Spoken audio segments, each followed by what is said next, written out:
Hello, Ariel. How are you? Hello, Marcus. I'm doing great. Thanks everyone for being here. Looking forward to it. Thank you very much. Yes, that's a very interesting stream because I like to actually tell you my experience so far with the PlayStation 5 Pro after 2 days, huh? Or is it 3 days already? I lost because I'm not sleeping anymore, so I don't know what day it is actually. It's Sunday today. I bought it on Thursday. Yeah, your so it's videos are Friday, so from now 2 it's days 3 days. ago. So Yeah. Okay, so how have you been? How is the S95C? Is still working?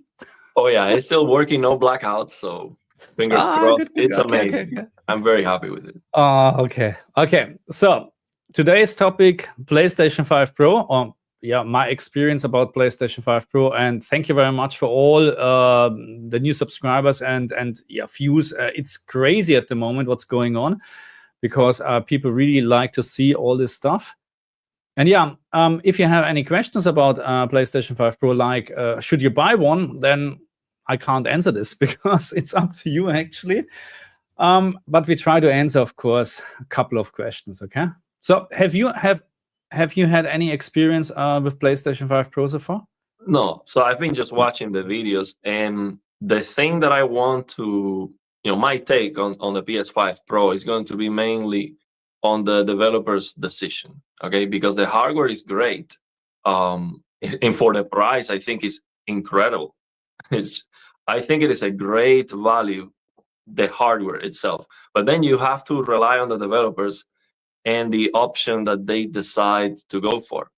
So in my opinion, it's not a great idea to lower frame rate to get a better or higher fidelity or better graphics, because that's not what I do on the PC. I also have a limited power available on my PC. So, but I do have the option to decide, okay, do I want more resolution or more graphics? So there's no way I would lower the FPS to just get a little better, graphics, because the FPS when you're actually playing the game makes a much bigger difference. So you're talking about Horizon Forbidden West, my video? And Alan Wake too. Alan Wake 2, I watched yes, those videos, and I don't think it's a great idea, not at all. I think they are doing it wrong. That's the wrong approach, in my opinion, because I think what's happening is maybe these developers are like, okay, we need to show people that the PS5 Pro is better, right? Or maybe Sony is telling the developers, hey, we need to showcase this, and they are like, okay, yeah, but it's very difficult to show the difference, especially for people who don't know. So maybe they feel like they have to really push the resolution and more graphics to show something that people can notice. And doing that, you're just lowering the frame rate, and that's not great. I think the right approach is get as many frames as you can based on the CPU power on the part. We know it's CPU, GPU all together. But thinking PC like, you have a CPU part that's going to be the limiting factor in how many frames you can get regardless of resolution. So once you hit that limit, let's say it's 80 to 90 frames per second, you cannot go higher. Okay, then you increase the graphics. That's what we do on the PC for the most part. Once you see, okay, my GPU is not working at 100% because I am CPU bound, that's the moment when you go and you increase your fidelity. That's how it works. So I don't know why they are not doing that. Yeah. So I mean, with Horizon Forbidden West, especially with Horizon Forbidden West, I was expecting a little bit more in terms of frame rate.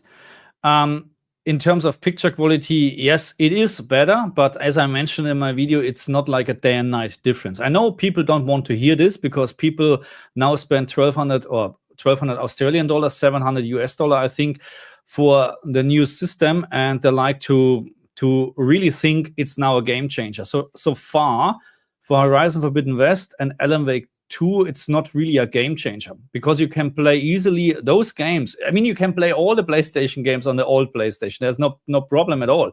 But especially Horizon Forbidden West, is when you have watched my video, it's actually showing less FPS, slightly worse performance for a slightly better picture quality. And again, I get this, that people saying, oh, it's like day and night difference, but that's not the case. Not what I have seen on my TV, and not what I have seen in my, I don't know, 10-hour preparation video side-by-side comparison. So it's an update, yes, but it's not like a wow update. Stellar Blade, on the other hand. So this is very important that people understand this. So Stellar Blade was the first game what I tested with PSSR support, and I'm blown away. PSSR is a game changer. Full stop. Okay. If they would use PSSR in Horizon Forbidden West to improve the image quality, maybe, and because we need to understand this game is rendering with internally 1440p resolution upscaled to 4K. It looks better than the 4K mode in this game because of the upscaler. And this is also, correct me if I'm wrong, but DLSS is also doing a much better job than 4K and TAA. In some cases, yes. Yes, that's how it is. And this is the case here as well. And right now, I'm testing The Last of Us 2. And it has also PSSR support. And I can tell you already, even I'm not sitting close to my TV, there is a visual difference, what you can immediately see when you change between the performance and the pro mode, because thanks God, they actually kept both modes in. So you can easily change, and you have suddenly, you're using the pro mode, you have suddenly, oh my God, this is a better graphic fidelity, less FPS because of, no shimmering, no aliasing anymore, nothing, but a very stable, great picture, but still in the 80, 90 FPS range. Okay, don't get me wrong. So it's really great. But PSSR is just a game changer. Unfortunately, they didn't use it in Horizon Forbidden West, and I'm not quite sure what happened with Alan Wake 2, because it's not showing, I think, the full potential what the PlayStation 5 Pro can do. Let me ask you, Stellar Blade, was it the native 4K mode wasn't 50 FPS? I think one of these games, I don't remember where I saw this, was targeting 50. FPS locked. Was it? That's a good question. Actually, I need to think. I think it was 50. So I was thinking, I've been testing the S95C at 50 FPS. Game Motion Plus works. So I was wondering if on the PS5 you have the option to set the resolution output to be 50 hertz. So you can get this Game Motion Plus working on the PS5 too. And if developers start targeting, or at least giving the option, I'm not quite sure anymore, to be honest. So I just know that in Stellar Blade right now in the Pro, and I haven't compared this with the base PlayStation 5, to be honest. But I know that the Pro mode is a 4K TAA mode, and the Pro mode is 1440p internal resolution upscaled with PSSR to 4K. That's what I know. So I'm not sure what the old rendering was actually. Yeah, because I was thinking, we have a lot of games that they are almost hitting 60 FPS, but sometimes it drops. Like, for example, Elden Ring, I saw the benchmarks. And I was thinking, well, if you had the option to set the resolution to 50 hertz and then have that frame rate will always be at 50, then you can get that from people who have Samsung TVs, have that option. That would be nice. But of course, that would be too much to ask for them to think about all the TVs and displays that people have. I know. Yeah, very interesting. So we have a super chat. Thank you very much. Hardcore Magna Animus Gentleman. Thank you very much. $10. Thank you very much. I downloaded and tested Assassin's Creed Mirage on PlayStation 5 Pro. It's weird that they said it's PlayStation 5 Pro enhanced, but I don't find settings to choose performance or quality mode. It's only running on 30 FPS. Okay, I haven't tried this game, to be honest. But also what I found is, and people, you need to, I know. Anyway, Horizon Forbidden West. So I made maybe the mistake in Horizon Forbidden West because I thought that people understand what I'm doing. But so when you update or when you play Horizon Forbidden West on your PlayStation 5 Pro, you have 3 modes to choose from. Okay, so fidelity, performance, and balanced. And all the 3 modes have now Pro at the end. Okay, so that you play on the Pro. Okay. So, of course, you have VRR as well, when you use the performance mode. So 4 modes, okay? But people actually in my Horizon Forbidden West video questioned if I had the Pro mode already installed, because I just put performance as a headline and then PlayStation and PlayStation 5 Pro. So, but I thought that people know that we have just 3 modes actually when you play on the PlayStation 5 or PlayStation 5 Pro. You don't have 6 modes anymore, you know? You can't choose anymore. So maybe that's the same here. Maybe they decided, it's a weird decision, maybe they decide to just go 30 FPS with full graphic fidelity, which would be absolutely weird because the game had 60 FPS. So I'm not sure about this. Maybe someone can answer this in the chat. I tried Assassin's Creed Mirage on the PC, and it is one of the best running Assassin's Creed games in a while. It runs very, very well. It runs better than Assassin's Creed Origins, from what I remember, Origins. So there's no way that's running at just 30 FPS on the PS5. The game is not very demanding at all. Yeah, Pro Max. I would need to test it. Yeah. The Pro Max mode is native 4K at 50 FPS. So yeah, that's what I saw. So I was wondering, can you set the output to 50 hertz? So if you have a Samsung TV, you can use Game Motion Plus at 50 FPS, and it works very nice. Very, very, very nice. So that would be a great option to have moving forward. Yeah, this is really, so I have to say, so a Stellar Blade PSSR in the Pro mode is just wow. I mean, maybe it's not your type of the game, but I like it. Yeah. It's I do want to play that. Chickly 80 FPS. Yes. No, it's really, from a technical point of view, Stellar Blade is really, really great. You know, you're maybe not a fan of the game, but you know, I'm not a big fan of the game from a gameplay point of view, but a technical point of view, wow, you have to play this. Absolutely. Is it difficult, or is it like Devil May Cry? Oh, more like Devil May Cry, I would say. Oh, it's not difficult. No, even I can play it. So, oh, good. So he is asking if I'm going to do a Rise of a running tech test. I have so many ideas and so many plans, but you know what I found? I have just 24 hours per day and I need to sleep. It's just, you know, it's not possible. And then I'm a one show band, you know, one man band. What do you say? I'm just, you know, doing my own stuff. I can't do this, you know. And literally, I have to say, I spent almost 10 hours yesterday for my Horizon Forbidden West video, because I really like to make sure, and I did some recording again, because I couldn't believe that the frame rate actually goes down. So I checked this and I tested this again, and I compared this with the LG overlay, you know what I mean? And it's the same, you know, it's really going down the frame rate as soon you play on the PlayStation 5 Pro. And the weird thing is, really, people don't believe me, you know what I mean? Wait for Digital Foundry, okay? I'm looking forward for their analysis, and we will know. But so far, again, Horizon Forbidden West, let me make one thing clear. Horizon Forbidden West has already such a great image quality, picture quality on the old PlayStation 5. This is what people don't understand anymore. We had already one of the best looking open world games on the PlayStation 5. Now, PlayStation 5 Pro topped it a little bit, not like day and night, but you have now the best experience ever. And yes, it's comparable with a high-end PC, in my opinion. It is comparable, because I don't know what you would need to get 60 FPS with this graphic fidelity. I don't know what you need. You know, I would need to compare this, you know what I mean? But that's a different story. $1,500. That's what you need. So but then it's twice as much, huh?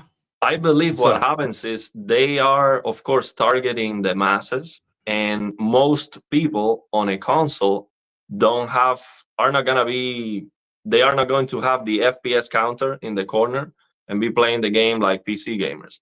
So they think, okay, if we just increase the FPS a little bit, or keep the FPS about the same, and we don't show a big difference on the graphics, people are not going to see the benefits, really, if they just get the new console.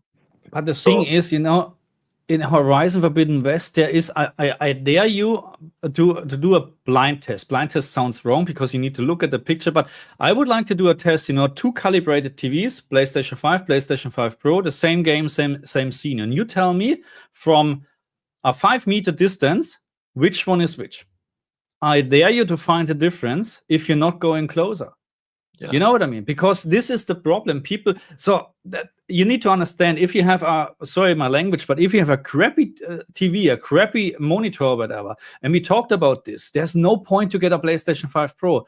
Invest in a better TV, a better screen, in a big TV, because this makes a difference. 4K, this is just a 65-inch, but I'm sitting 1.5, 1.8 meters, depending what I'm doing, away, to see the details. Because if I would now from here, this is probably 3 meters now, it's very hard to spot differences, especially not when you play. When you play the game, there's no way you can spot the difference because you're always moving.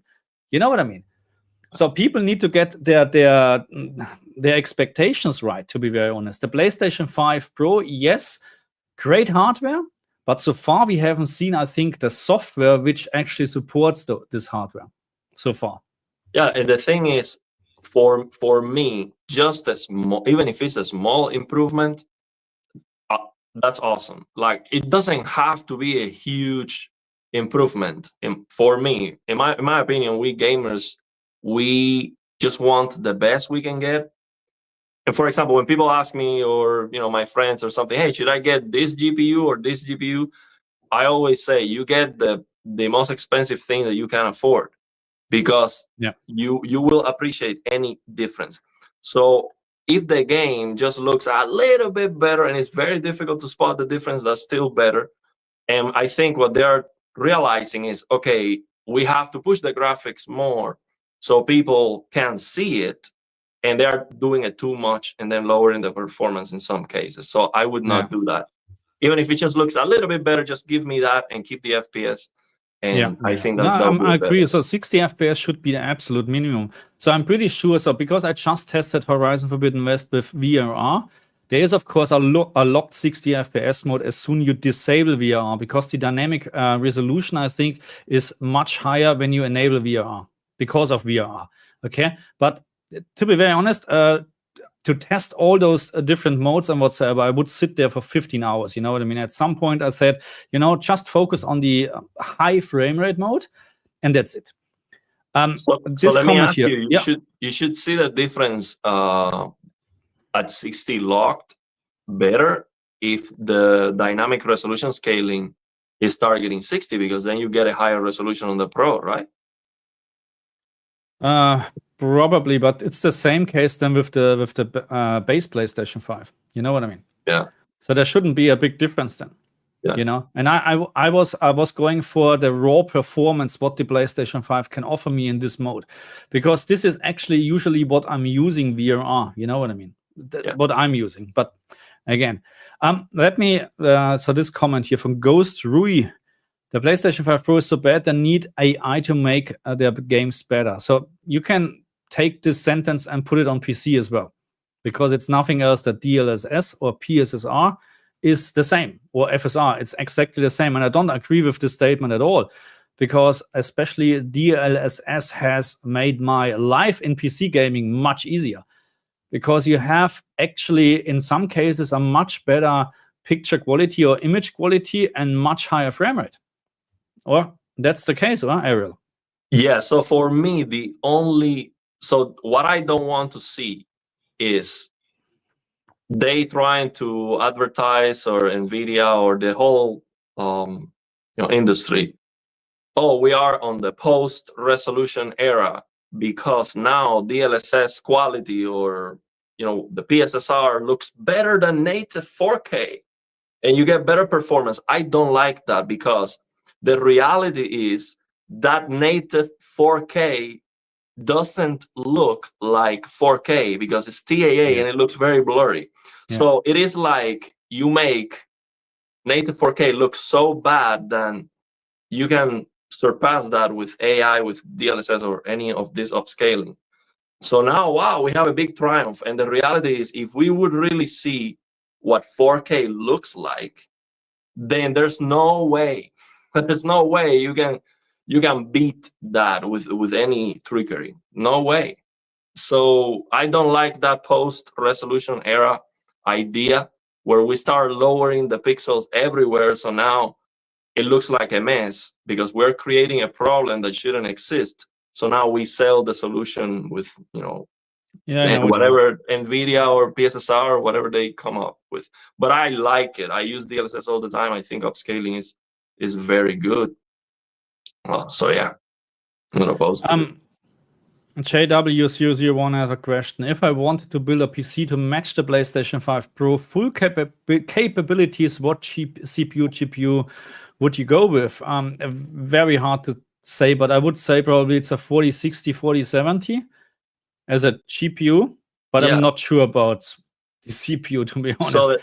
But in my opinion, the thing is, to try to match the PS5 Pro doesn't make sense. Get a PS5 Pro if you're gonna do that, unless you are already invested on the PC ecosystem. You have all your games on Steam or something like that. Because a PS5 Pro is gonna be a better deal. Absolutely. So there's no way you're gonna get something money wise better than. So now if you want a better than PS5 Pro, you spend all that money and you get it better, of course. But I would not try to match. But this is what I found when so many people actually did some comparison. Oh, I can match the PlayStation 5 Pro price and whatsoever. And then you look at what they're actually buying. They're buying sometimes a weaker SSD. There's no gamepad included. There's no Windows license included. And yes, I know you can get Windows license for $5, but I wouldn't do it actually. They all forgetting this stuff. So if you don't have anything and you start going into gaming, and let's say you bought the LG G4 and now you're deciding, what should I get? Should I get a gaming PC or PlayStation 5 Pro? And I have just, let's say, $700, $800 then clearly get the PlayStation 5 Pro. There's no doubt about that, You need to spend more money on a PC, in my opinion. But different story. PC and console is always a different story. Yeah, we have a super chat here from Dennis Perez. He says, PS5 Pro still dips down to 30 FPS. HD CRT is best. So he's saying we should still use a CRT on the PS5 Pro if it drops down to 30. No, it depends. You will see this anyway. There will games coming where it drops below 30 FPS. That's. He might be joking, but his point is very important. These developers need to understand the final consumer is most likely playing or using the console on a 120 hertz TV or monitor. It's gonna be 120 or more. So it makes sense to target that FPS. I don't know why they would think that 60 FPS is enough or even 30. That doesn't make any sense. So absolutely, the PS5, the base PS5 could play the games at 100 to 120 FPS. No problem. It's just a matter of the scope of the game and what the developers are trying to do. So in my opinion, they should lower the scope if necessary, just to get a higher FPS, because when you're actually playing the game, that's going to make a much bigger difference than, this particle effect or better shadows or ray tracing even. I know. Yeah. Now, don't start me on ray tracing, because I still think it's an overhyped feature, especially on consoles. It just costs way too much FPS. Anyway, here super chat. Thank you very much, Face. Biggest improvements, in his opinion, is Final Fantasy VII Rebirth, Jedi Survivor, Stellar Blade, and Space Marine 2. Frame rate is way better from what I played on the Pro. So I haven't played Jedi Survivor, Space Marines 2. I tried one of my first videos was Final Fantasy VII Rebirth, and yes, there's also a jump in the image quality. Clearly, they improved so when you played the game for the very first time, and I know I posted this on X, I was shocked because I'm not a big Final Fantasy fan. That's why I'm not following actually releases and stuff like that. But I was thinking this is just a remake or a remaster, whatever, for a Final Fantasy game. And then someone told me, no, that's for PlayStation 5. That's a new game. And I said, this looks awful. it looks so blurry. It's so it's not sharp at all. It's like you have this, I don't know, like a curtain in front of you. You know what I mean? And during the track, actually, they introduced a new performance mode. I think sharp. You can now choose between sharp and smooth, and it was already better. You know, they made it a little bit better. And now with the Pro, it's just, I wouldn't say perfect, but it's so much better, and you have no dips below 60 anymore and stuff like that. It's a big step, in my opinion. And Stellar Blade, without a doubt. I'm playing Jedi Survivor right now. It is such a great game to showcase HDR. Wow. It is it is a good game too. I'm liking the gameplay and the combat and everything. It is such a shame that the performance is so bad in that game when it comes to, you know, stuttering, and the animations are stuttering and all of that. Such a shame, man. It's looking fantastic on the S95C. Those highlights, those colorful highlights, just amazing. So what do you think about, have you tried Cyberpunk HDR? Not yet. I'm gonna install Cyberpunk, definitely. I already beat the game, so I didn't, but I'm gonna install it again because it has to be great. Because it's really good, really good. Yes. We have another super chat. Let's take this one. Davey, thank you very much. The PlayStation 4 Pro launch was a big upgrade in graphics. The PlayStation 5 Pro promises more power, but should the regular gamer buy it now or wait for the PlayStation 5 6?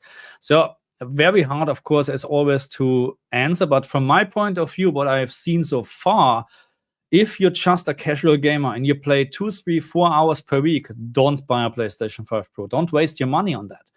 Because the improvements so far, what I have seen, yes, they're visible. But again, you need a high-end TV.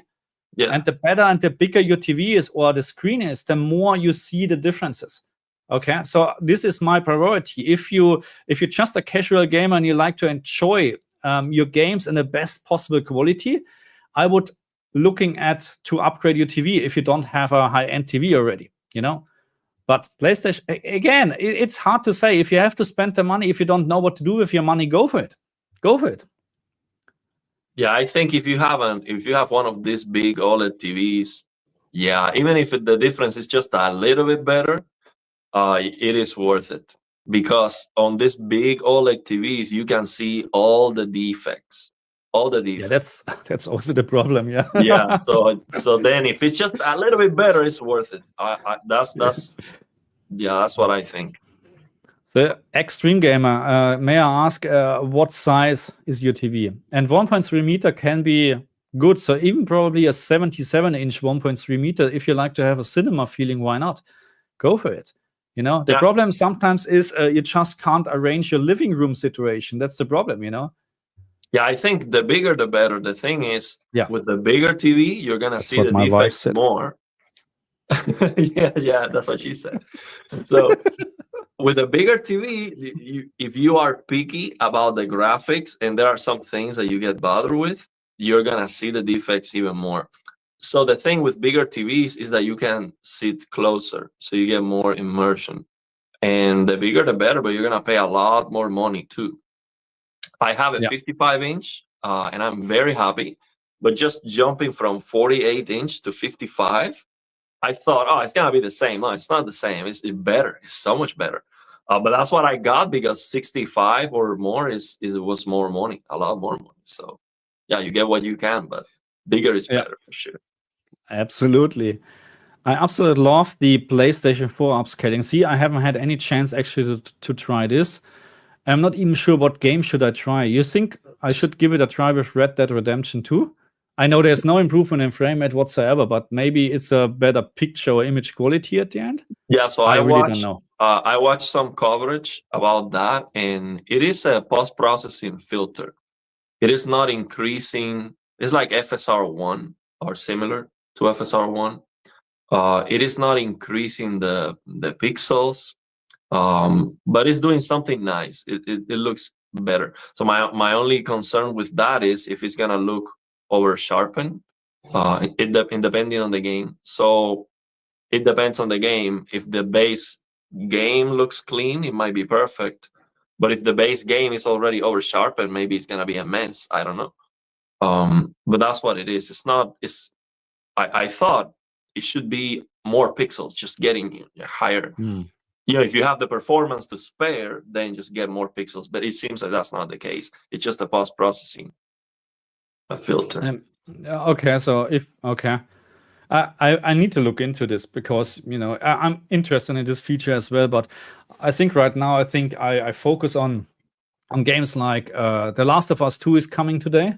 The video, it will be just a very quick video because I have to be honest with you guys. I learned that if you invest 10 hours in doing side-by-side comparisons, sometimes you better do 2 videos in the same time, because it's just better, But anyway, and then yesterday I started recording Spider-Man 2, and I focused on ray tracing in the windows and stuff like that. My goodness, this is so hard to record. You know why? Because this bloody Windows, So first of all, you can't save all the time. When you save, or when you load the game again, because you have to change between your PlayStation and PlayStation 5 Pro, because also you have now Pro modes, okay? You can't choose between the modes. But you're not starting at the same place again. So you have to go to the place where you recorded, and then you have to find exactly the right spot. And the problem with the windows and reflections is there's dirt on the windows as well and stuff like that. So this is changing. If you have the wrong camera angle, it's changing the outcome from the ray tracing. So it's so hard actually to compare PlayStation 5 with PlayStation 5 Pro to do a proper side-by-side comparison. So I saw videos where they're actually comparing this, and I can clearly see it, and they didn't take notice or didn't do a proper side-by-side comparison, because you can see the camera angle is slightly different, and you can see this is actually not how it should look like. You get my point? Yeah. Some games are so easy to test because you load a save game, and then you're on the spot, and you can start testing. But games with checkpoint saving like Spider-Man or whatever, it's very, very bad. Absolutely bad. Yeah, because on the PS5, you don't have like a benchmark that runs and is always the same. Like on the PC, you have sometimes this benchmark that you can do it an apples to apples comparison. Oh, no, we did. Okay, just a little bit late. Sorry for that. I actually I read all the comments on my channel. It's difficult when I do the live streams and I'm speaking with Marcus. It's difficult to read the comments, but I am reading them. Like, for example, I read this one from Chris D, and I took a screenshot. I'm gonna check that out. No, that's okay. I'll check that out for sure. Yeah. I repeat myself, 6,800 non-XT beats PlayStation 5 Pro. I'm not sure about that. Maybe that's the case. I don't know. Yeah, the thing is with the 6800 XT is that it is an older architecture. So you cannot compare them linearly. So it might not be better. But, in some cases, PC, the thing with PC is that you sometimes, even if you have a little bit less power, you can still get a better experience because you can tweak the experience to what you prefer. So what I'm complaining about, why would you increase the graphics and lower the FPS? Well, even if you have a less powerful GPU, you might be better off just getting a higher frame rate and you reduce the resolution.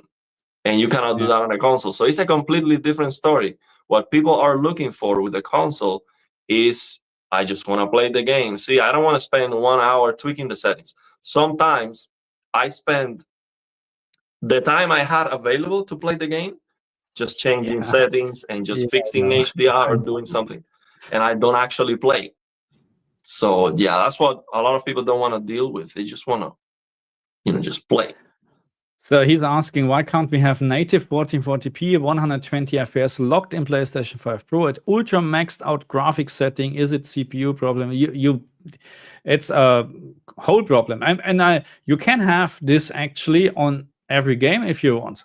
It's just up to the developer what they're putting in, If now you have 4K, not 1440p, you can have 4K 120 FPS. But the thing is, they have to target that, and that's not what they're doing. And they can even call it ultra maxed out graphics settings, and it looks like shit.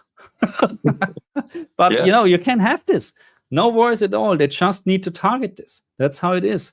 It's not a hardware problem; it's a software problem. It is always about compromises. What do you have to compromise? Because the no compromise experience doesn't exist, and it never will. So let's say I go to a studio and they tell me, okay, Ariel, what do you want? I want 120 FPS, 4K, whatever. Okay, they show me the game and say, you know what? To get that, we need to reduce the draw distance so much that you cannot even see the the enemies like 5 meters away. Is that what you're looking for? And I'm like, no, actually I want to be able to see the enemies. Okay, now we have to reduce the resolution this much to get 120 FPS. And I'm like, okay, that looks very blurry. Can you increase it a little bit? Yes. Now we have 70 frames per second. So you start compromising depending what you're looking for, and that's what we end up with. Yeah, that's actually a good comment. I don't even know what. So what is the latest iPhone in the US in terms of price? It's always about $1,200-$1,300. That's what I paid for my S23 Ultra like 2 years ago. So I just checked here in the US and in Australia, the Apple iPhone 16 Pro Max, I think that's the biggest one, is $2,200 Australian dollars. That's crazy. So we're complaining, really. I mean, think about this. People buying every year a new phone. I know people buying every year a new phone, and maybe not buying, but they're getting a new contract. So over the 12 months, they're spending more than $2,200 on the contract. Think about this, actually. And we're now complaining about, a PlayStation 5, which is significant cheaper, Forget about this. It's just I think the price is fair. I don't think it's a bad deal, but they should not eliminate the drive, the disk drive. That's a big mistake. If they have to charge a little bit more, I think that would be okay. And I even think they should include the best controller, the one that's more expensive. If they include the disk drive and the best controller, you see, it just looks a lot better. It looks a lot better. That's not how it works, Ariel, because they know exactly how they can charge people. And Sony, we talked about this with Adam in my Wednesday stream. Sony is not your friend. Not any company in the world is your friend. Okay, so they have experts there, and they're telling you, okay, the people are happy to buy extra $150 for a disk drive, or in Australia. No worries, just remove it easily. And on the same way, we also starting to tell the people, hey, PlayStation 6, there's no disk drive at all anymore. Get your digital library up. But I think it's worse because what they want is to push just the digital games, and that's not good. I mean, I remember when I was playing on my PS1, I like so much to have the games on the disc. Yeah. And because it's something, okay, I know these are my games and I have them here right now, and they will always work. See, I want the console experience. I think it gets much better when you have the games physically and you don't need internet connection. Those are your games, so you feel like it's actually yours. But if they can take it away just by not letting you access their server to download an update or something like that, or you need to be logged in or pay for internet or something, it doesn't feel the same. So yeah, but that's the direction they are going. There's nothing we can do about it. So this is a good comment. With all the money you save, you should upgrade to a 980 X3D. But you need a new motherboard as well. Okay, with all the money Ariel save on his 95C, so upgrading to a 9800 X3D, I saw the benchmarks. It's like 25% faster in some cases. Compared to what? Compared to the 5800 X3D, which I already have. Oh, okay. But the thing is, the price is very good. It's $480. I paid, how much I paid? $500 or $450? I don't remember, but I paid about that money. But that was 4 years ago, 3 years ago. So 3 years later, paid the same and get 25% more performance. Maybe. The thing is, I need You a need a GPU new, first. yeah, That's for sure. So maybe I mean, what I'm going to do is I'll get one of the 50 series GPUs, depending on the benchmark. I want the 5090, but of course it's a lot of money. just get it. So I'm getting that first. Then I will see how badly my CPU is bottlenecking that super mighty, impressive 5090. And then I will consider an upgrade, because it's not only the CPU. I need a new motherboard. Now I need faster RAM. So, it's gonna be a lot more than just $480. Yeah, no, that's the thing. And you have already a 5800 X3D, which is the best AM4 CPU anyway. Yes, it's very good. I looked at the benchmarks, and I have here my 7950 X3D, and it's not worth the upgrade. Even I just need to change actually the CPU at the moment, because everything else fits. But I'm waiting for the 959 X3D, the 16 core. See what the improvement will be. But probably I skip this generation. I always do this with CPUs, chip in one generation, because then you have a big update. Because even then the next AMD CPU should fit on my AM5 motherboard, as far as I know. Yeah, and the thing is, even if you're getting CPU bound, if I am getting, all I can get is 90 frames per second, and my 5090 is at 60%, I just increase the graphics and done. And so I can always max out what I have, no matter what. You're just getting a different experience. Nah, I think 5800 X3D is, I think, now it's sold out, unfortunately. And or at least here, and you can't get anymore. But this is my recommendation. This was my recommendation a couple of months ago. Get AM4 platform 5800 X3D, because it was so affordable, but not anymore.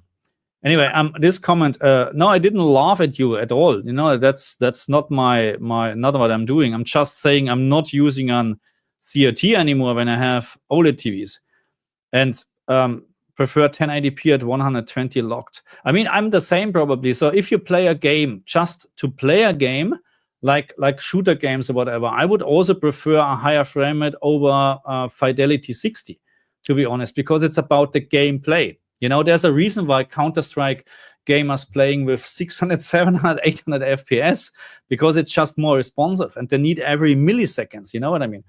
But I'm not going back to a CRT. This is a great point. Of course, the displays we have today are better in many ways, but the CRT technology is amazing. All you need is 60 frames per second. If you're not bothered with the flickering, the input lag is perfect. There's no native resolution, so any resolution looks sharp and awesome. So if people still had CRTs, then 60 FPS is enough. That's all we need.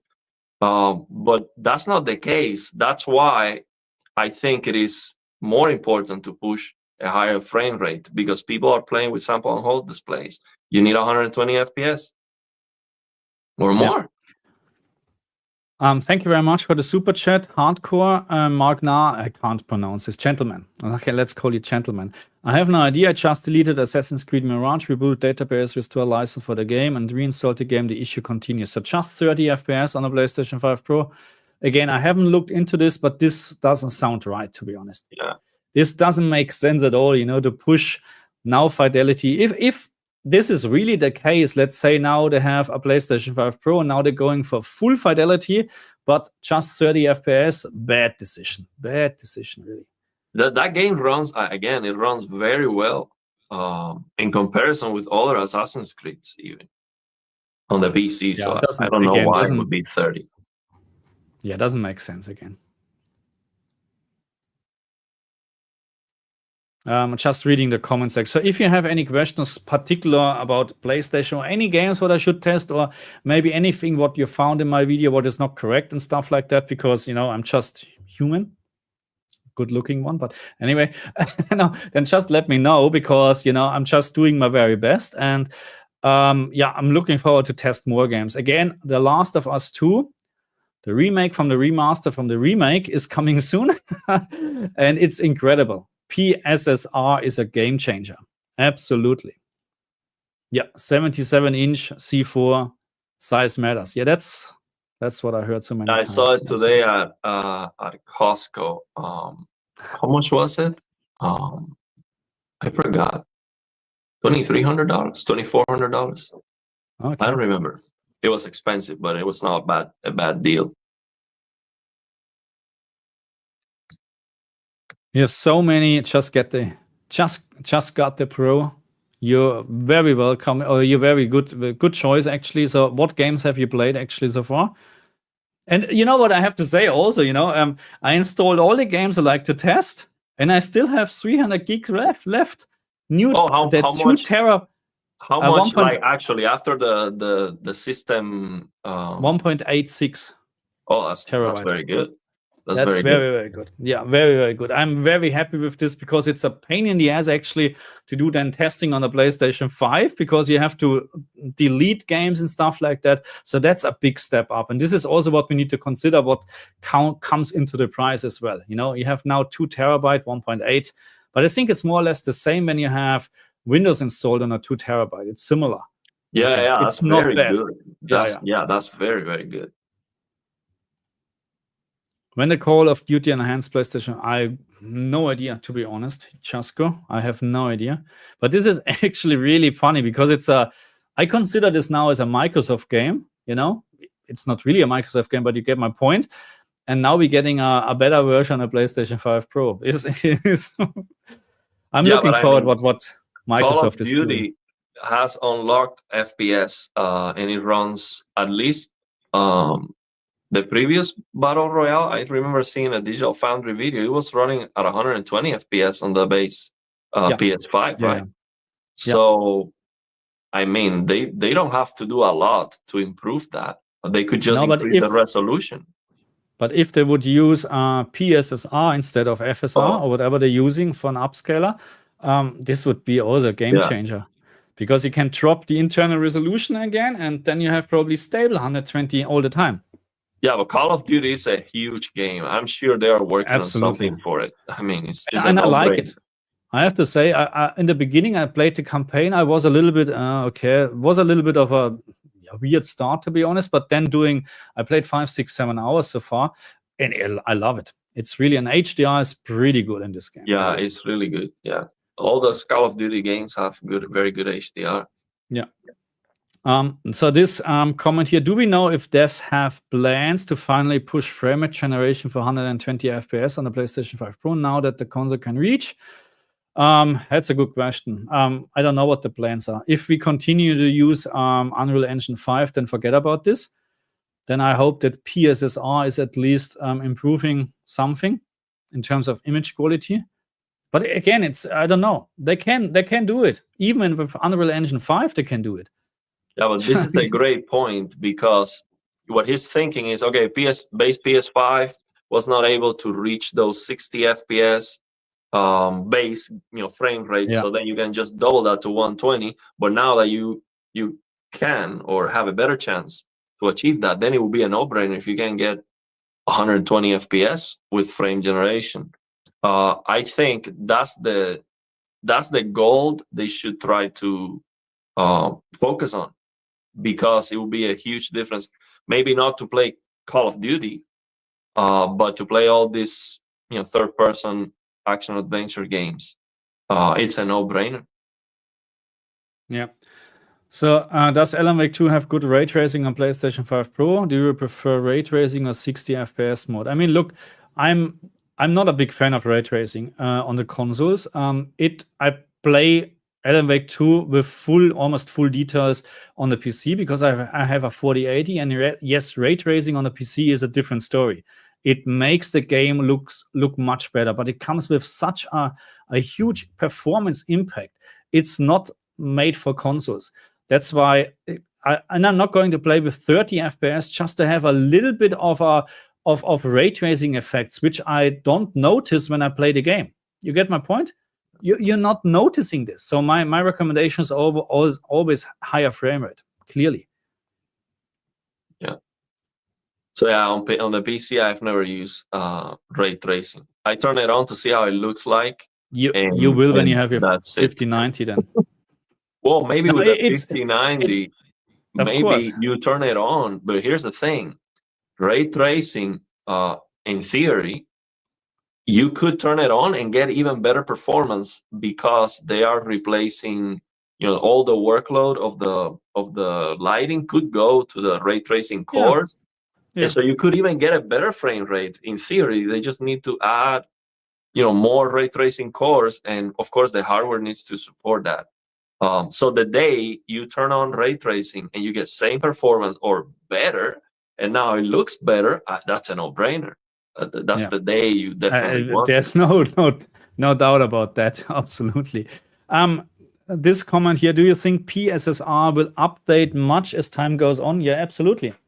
They will improve this because it's the same as DLSS. It's, as far as I understand, it's no difference. It's just for the Sony console, and they can use PSSR also on the Microsoft or on the Xbox. I'm pretty sure about that. You know what I mean? Yeah. So there wouldn't be a problem. But it's a Sony thing, and yes, they will improve it.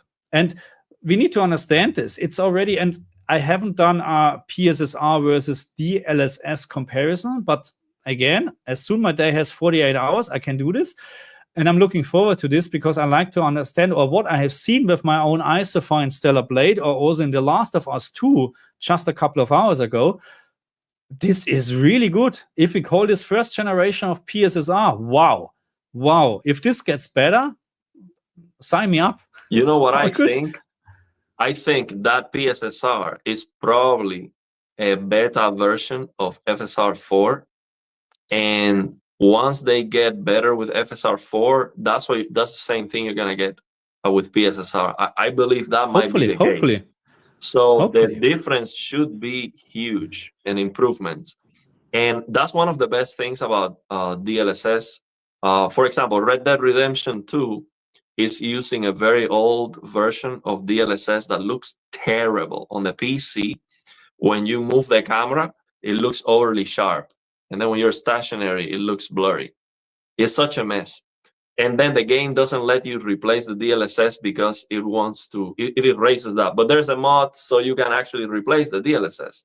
And you can make such a huge difference. Basically fix the game completely by just replacing a very small DLSS file.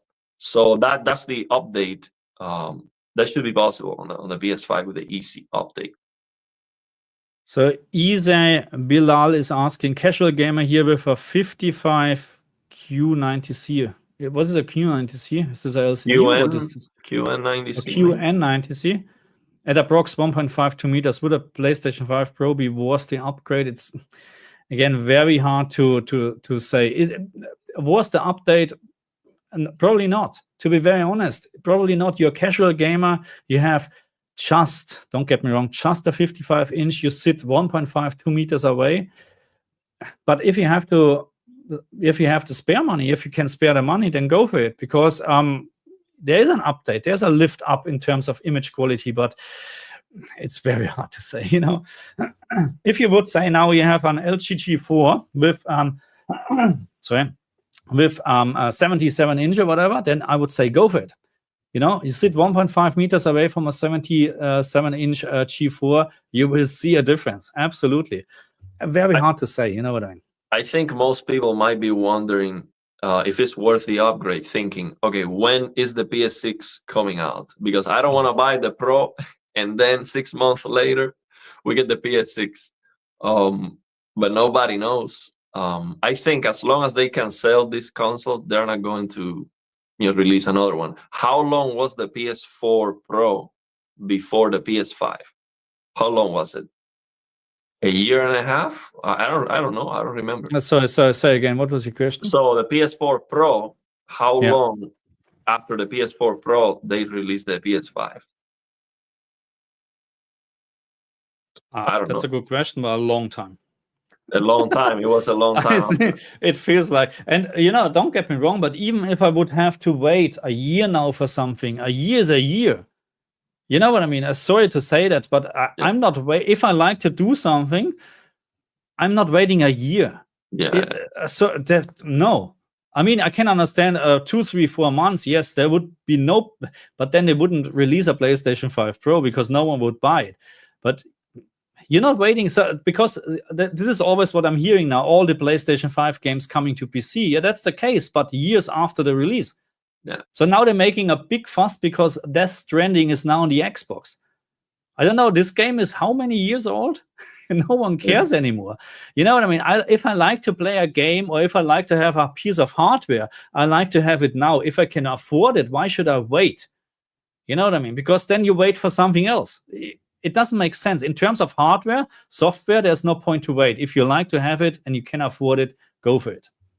Yeah. So this is a comment I don't quite understand. PlayStation 5 Pro, not real 120 FPS, 4K, upscaled HDMI is 32-bit, not 48.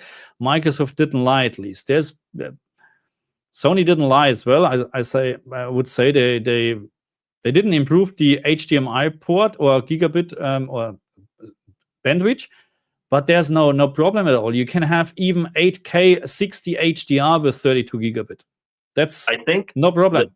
The promise from that Mark Cerny presentation was, now you have the quality mode at 60 FPS. That was the promise. I know this. Yeah.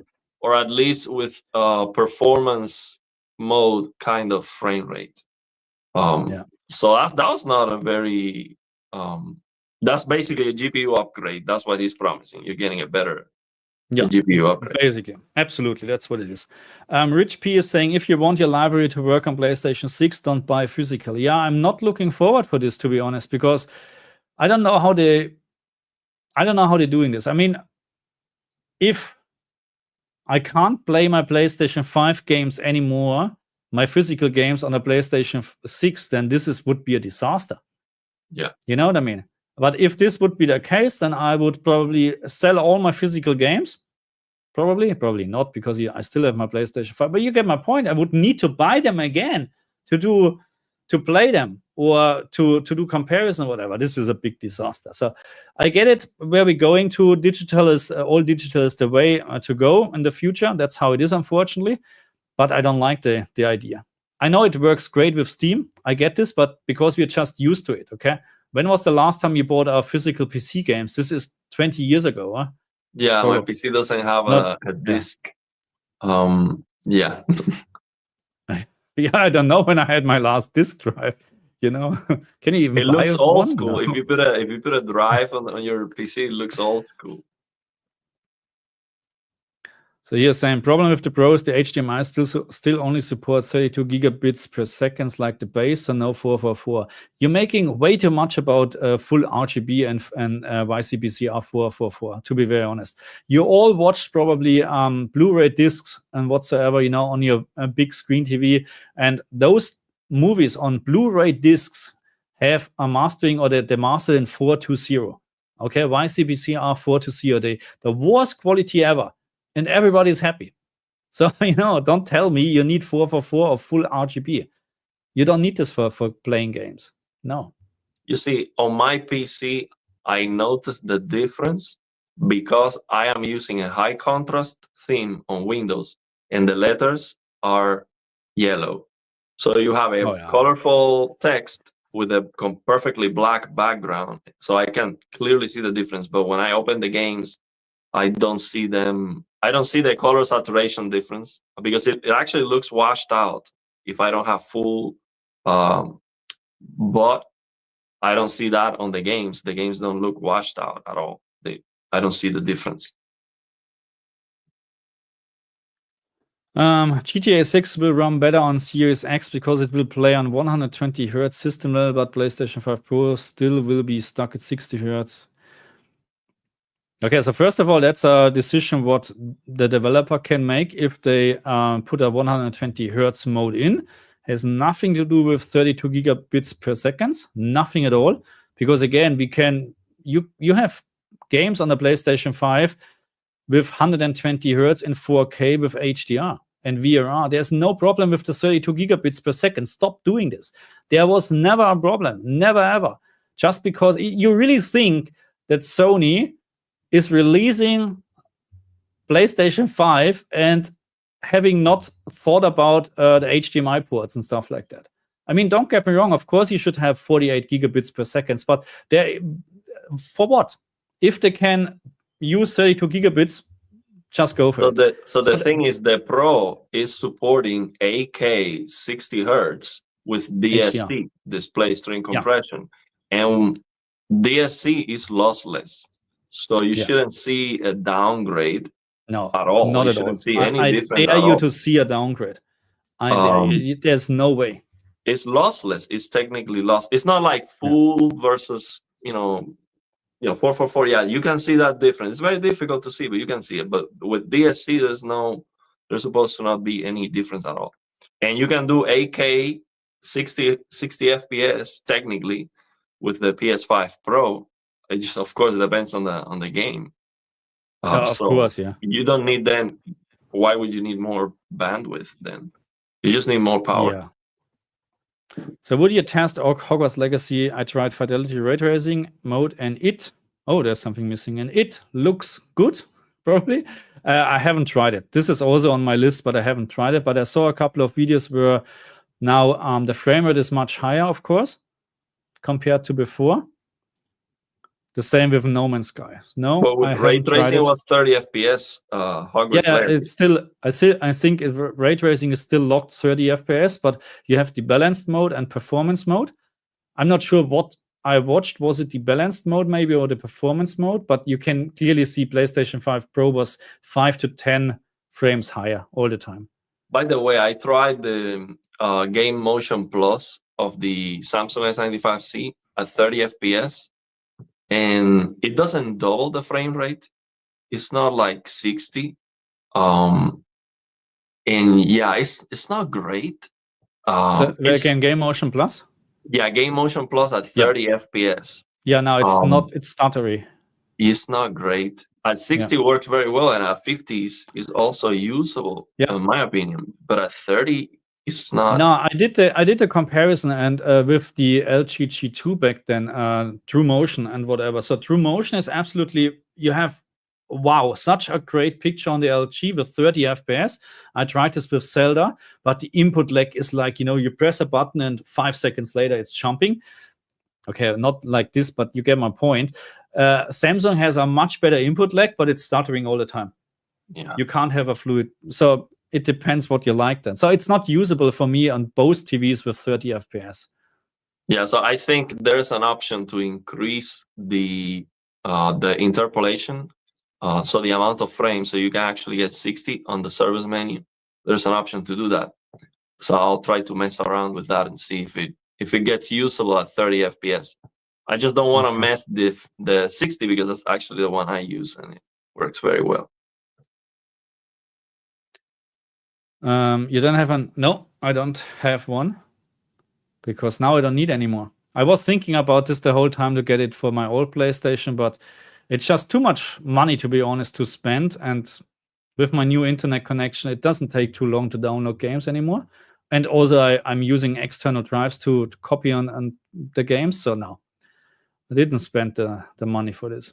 Yeah, but the prices have come down significantly for storage. It used to be a lot more expensive back when the PS5 was released. That SSD would be crazy expensive. I'm just going through this. So if you have any questions, put a big question mark in front. But because we have so many comments, actually. So let me comment on this one. Darkin is saying, Ariel is expert about motion interpolation and black frame insertion, which makes 30 FPS games feel like 120 FPS, he said. So on the LG C1, and of course, I'm not an expert. I am a fan, that's for sure. So I like to learn about this stuff. On the LG C1, if you have 30 FPS, you can use motion interpolation, but you cannot use it on game mode. So the input lag is high. So it might not be usable for most people. But because you can get 120 FPS out of 30 FPS with interpolated frames, and you also have BFI at 120, you can actually get it looking like 240 frames per second. If you use DJutter 10 OLED Motion Pro Medium, 30 FPS look like 240. but the amount of motion interpolation artifacts is very visible. Of course, the input lag is very high. But yeah, it does look like 240 frames per second. So yeah, That's amazing. if it was low latency and the artifacts were not so visible, that would be great. But yeah, maybe 30 FPS. It's just not a high enough resolution. It's very difficult to deal with that. No, it's just 60 FPS is the minimum nowadays, in my opinion. Anyway, for everything. Have you tried Empire of the Ants? I actually downloaded it and I played it a little bit, not on a Pro, and it's a fantastic game. It looks really, really good, even on the old PlayStation. I'm not even sure if there's a Pro patch or whatsoever. But yeah, definitely I like to talk about this game in one of my videos. There's a demo version, by the way, on Steam, I think. It seems interesting. It was like a lot of ants, a lot of things going on the screen. Kind of crazy. Is it CPU heavy? Is the frame rate low? You didn't I just played it on the PlayStation. No, just on the PlayStation so far. But there's a demo version, I think, on the PC, Steam. But I bought it on PlayStation. It looks like, on Real Engine 5 and that amount of ants on the screen, it looks like it should be very CPU heavy, like very difficult to get a high frame rate on that game. But yeah, interesting. Will Cyberpunk finally run properly now that PlayStation 5 Pro is out, or do we have to wait until the year 2027 for the proper patch? It runs better on the PlayStation 5 Pro as far as I know, but it still drops. I think there still drops. It doesn't have a locked 60 FPS as far as I know. Okay, I haven't tested it by my own.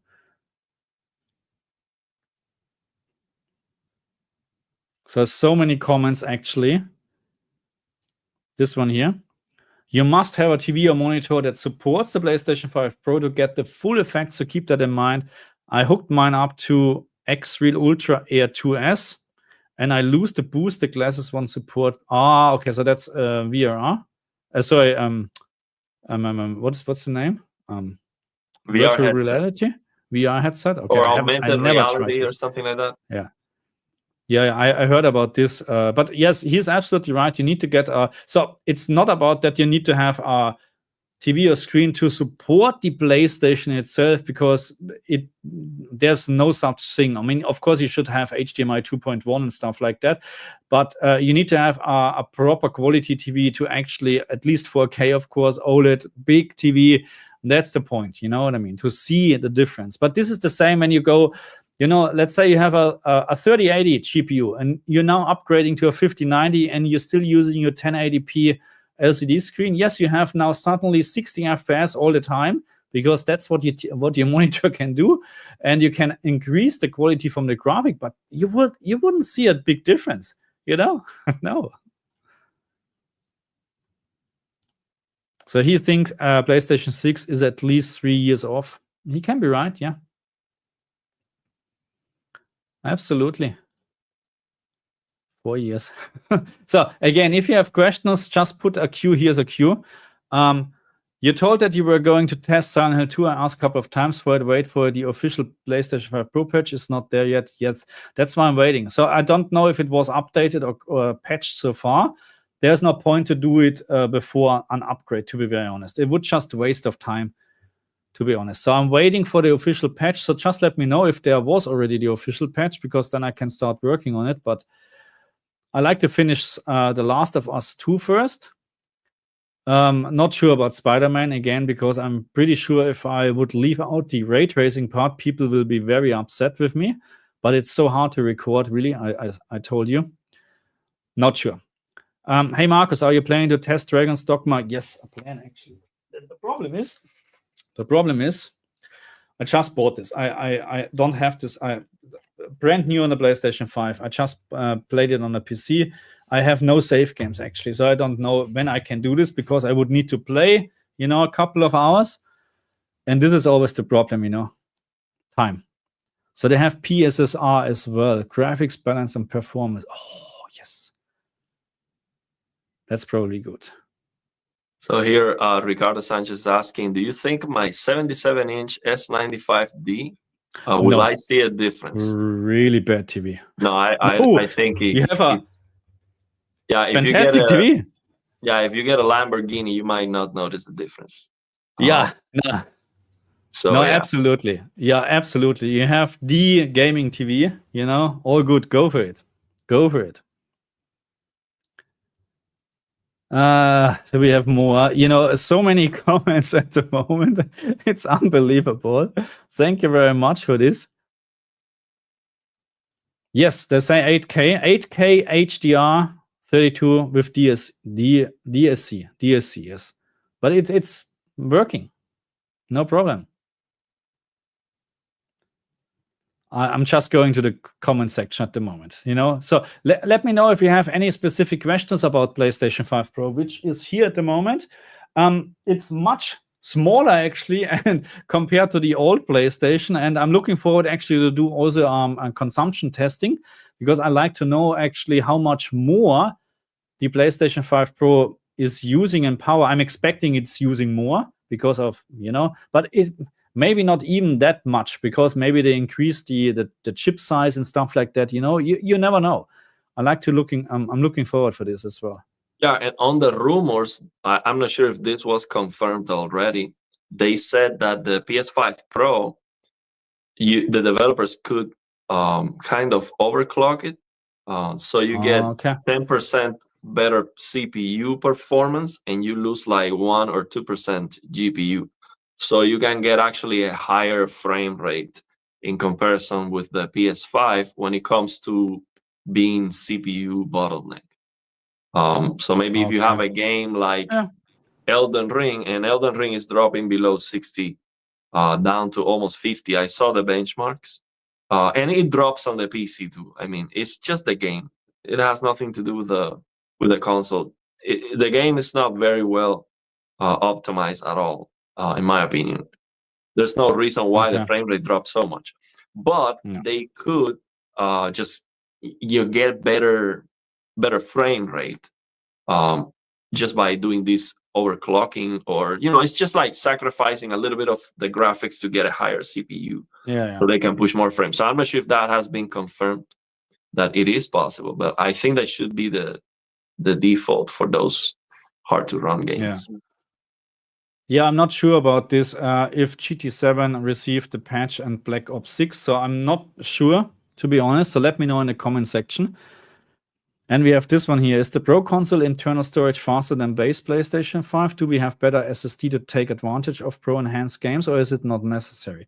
It's probably not necessary. I have no idea actually if it is faster, but the old PlayStation 5 SSD was already faster than many PCs SSDs. You know what I mean? So not now again, of course, but I mean, there was comparison between Ratchet & Clank on the PC with high-end SSDs, and even there, the PlayStation 5 was faster with loading. You know what I mean? So I think it's not necessary, really.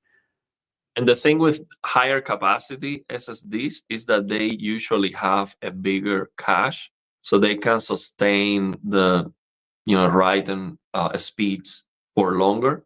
But you don't see that difference with the PS5, because you're not copying from one SSD to another. That's not a PC. But they are also usually more durable. They last longer, the higher capacity SSDs. Yeah, but that correct. is. Yeah. So it's better, just period. So he's asking, I have the LG C2, does this support DSC? Absolutely it does. So the Pro then would support 4K HDR 120, 10-bit 4x4 in DSC mode? No, because you're still limited to 32 gigabyte. You're just using DSC if you can't, or how do I explain? So if you have as long you can use 32 gigabit with the available modes, like let's say 420, 4422, 444 RGB, there will be no DSC in place. As soon you have a resolution or whatever which can't, or which would exceed this 32 gigabit, then it would use DSC. That's how I understand it. But you will not improve 444, because it will also use the lowest settings then, probably 420, probably, most likely. Yeah, well, maybe he's doing the math, or using the Muridio HDMI 2.1 calculator, And yes, the math is adding up. The thing is, they don't care to have to add that as an option, so they don't think it will make any difference. They could have DSC and have that Probably, probably, but they don't think that will make any difference that people would notice, so they are not using. I don't know if this is actually then happening on the software side from the game, or is it HDMI controlled? I really don't know. Is the console output, it's like the console, the available resolutions to take or to output. It's like the EVID on the TV, something like that. It's just something that they have to set up, and they don't care to do because they don't think it's gonna make any difference. Have you gotten to the point of diminishing returns? I don't know I never heard about the word diminishing. Yeah, what that means is, for example, you have, let's say you have a guitar that costs $700, and you have another guitar that costs $10,000, and the difference is just like 15% better. Okay. You know, that's diminishing returns. Like once you get to a point, then you have to throw so much more money and resources just to get it a little bit better. That's not even worth it. Okay, got you. But this depends on you. You know what I mean? If you think it's worth to spend the money, then so I think after 2015, the games are they are not improving a lot. Before 2015, the jumps were huge. Like, you know, you're getting, I don't know, a new Need for Speed game. Wow, now it's open world and you can go anywhere. So that's not happening anymore. I think we are a little bit stagnated, and it's a lot more difficult to get better results for sure. Yeah. See, I didn't even know PlayStation 1 to 2 to 3 to 4, it was huge jumps. Now we're struggling. Yeah, but at some point, I think it will be less and less and less. Well, there can't be like generation jumps anymore. It's not possible. Yeah, it's like with TVs. Right now, we have TVs that can do. They are very bright. Like, yes, you can get 5,000 nits, but from 2,000 to 5,000 nits, it's not the same jump. So you're not going to notice the same difference that going from SDR to HDR when it comes to the contrast. So yeah, we always, when we get so good, then you get to that point where it is difficult to notice. Yeah, that's how it is. Yeah, at some point, you know. But anyway, so I didn't even know that the PlayStation 5 Pro supports now Wi-Fi 7, and so because I have everything wired up with LAN cable, and I can just recommend this if you like to have the full speed, but I don't know what Wi-Fi 7 can do. Actually, I haven't tested it. But that's good news. See, that's also an improvement which we should take into consideration. You know, when we're talking about, it's so much more expensive. Now, probably when we're now taking everything in consideration, we have now 2 terabyte drive. You don't need to, but if you would buy an external drive for your PlayStation 5, so maybe you should get a PlayStation 5 Pro, because you have already 1.86 gigabyte of storage plus Wi-Fi 7. You know, I mean, come on. It's really not a bad price at the end, probably. Oh yeah, this one here. My PlayStation 4 arrives on Monday. The problem, I can't get a disk drive. I was so lucky. No, not lucky. I was just maybe smart, because as soon they announced the PlayStation 5 Pro and I made the stream, you know, and they mentioned there will be no disk drive included, but you can use the optional disk drive. I immediately went and bought one, because I know exactly what will happen with all the scalpers out there. They will just buy the stuff. And have you heard about the scalpers from PlayStation 5 Pro? They're selling under the price point, because PlayStation 5 Pro everywhere available. Oh, really? I'm so happy for them. Really. Oh, wow. Nah, I hope they're losing so much money, really. Hey, this is a good question. When you see these TVs now have like a ultra wide option, if you change that on your S95C, you can select 21:9 or different aspect ratio. Does it work with the not tested? PS5? Not tested yet. to be honest. I had my so because I'm testing the crap out of this, and this is my room where I'm doing this. I had my PlayStation 5 Pro exactly for half an hour on my S95C to look at Alan Wake 2, to play Alan Wake 2. And then I went back to test here because I have all my equipment here. So I really don't know. But that's a good question, yeah. Yeah. Did we had this one here already? Dennis Paris, Ariel Abundant Plasmas. We want plasma content. So thank you very much for the super chat. Oh, yeah, what about plasma, huh? Oh yeah, plasma content is coming for sure. I mean, I cannot keep buying plasmas because they are very heavy, but I will keep making comparisons and trying to match the plasma with this. Plasma looks very, very good to my eyes. People ask me, hey, what's the difference you see between all these technologies? And plasmas look so right to me, regardless of the accuracy. So even when my Pioneer Kuro is very inaccurate, I mean, the white balance changes depending on the window size. It looks warmer if you have full screen, and if you have a smaller window size, it looks cool.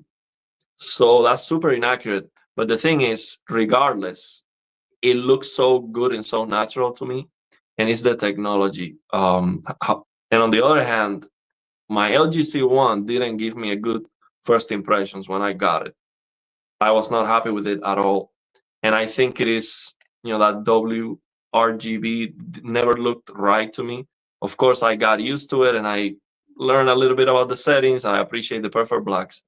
But yeah, the plasma technology is special, and it teaches you a lesson. Plasma technology will teach you that you don't need a lot of brightness to get a great picture quality. This plasma is like 16 nits full screen. That's so dim. That's crazy dim, and it still looks great. So that definitely teaches you a lesson. That brightness is not it's not all.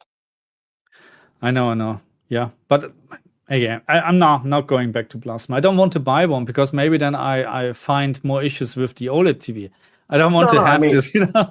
I mean, the appeal of plasma TVs is that they are so cheap. People are giving it away on the used market, at least here in the US. So if, for example, if you have a console or a lower end gaming PC, you can get a plasma for like $50.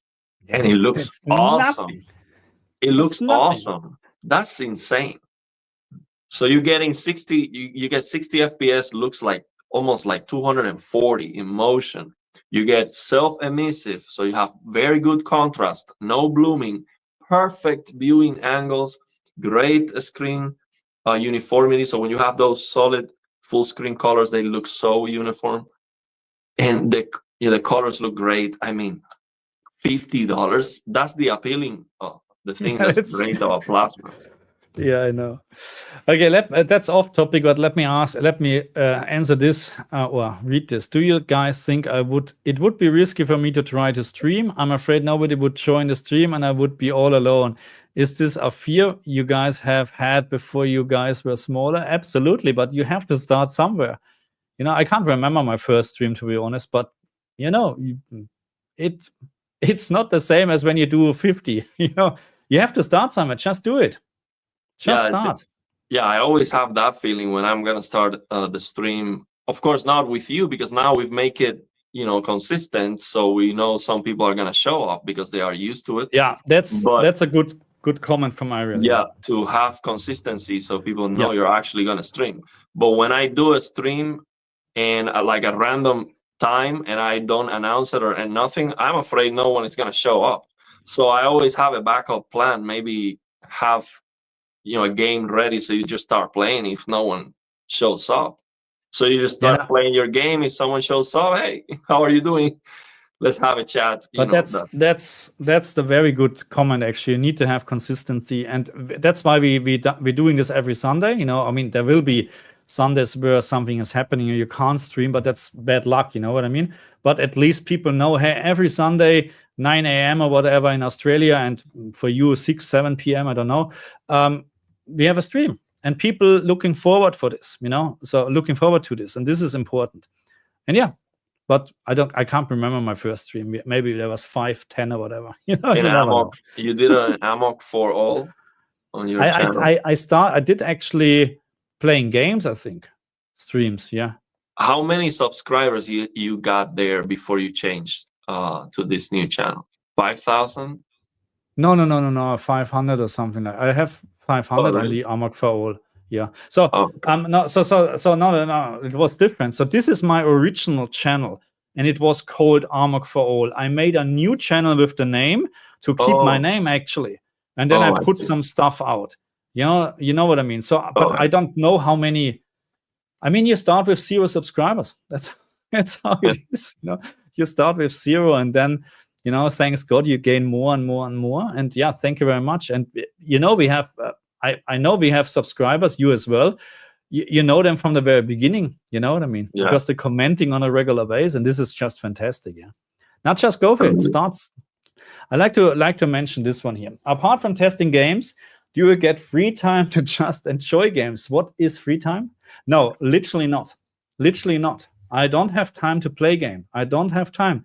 I literally yesterday I went to bed at 1 a.m. yesterday or today, because I was testing and recording Spider-Man 2 footage. And I gave up at some point. I was so pissed, really, because you can't do this. Because you need to understand, people, this is not like you just put a camera in front of something and you just start talking. No, you need to have a proper side-by-side comparison. That's what I want to do, Digital Foundry level. You know what I mean? Of course, it's not the same level, but you get my point. And it's so hard with some games. It's so hard.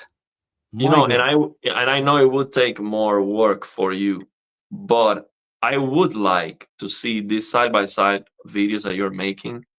And I like that you are, instead of putting music, you're just leaving it blank. I prefer that, but that's just my taste. Yeah. But better than that, I much rather hear you say the differences. So when you have the side-by-side, you're like, okay, so you see, I'm showing you this because I see here the trees look sharper and this looks blurry, or because your opinion or your commentary is valuable, because sometimes you cannot show on the video what you actually see in front of you. Yeah. So you can comment, hey, here you don't see the difference really that I see in front of me. This is the difference that I see.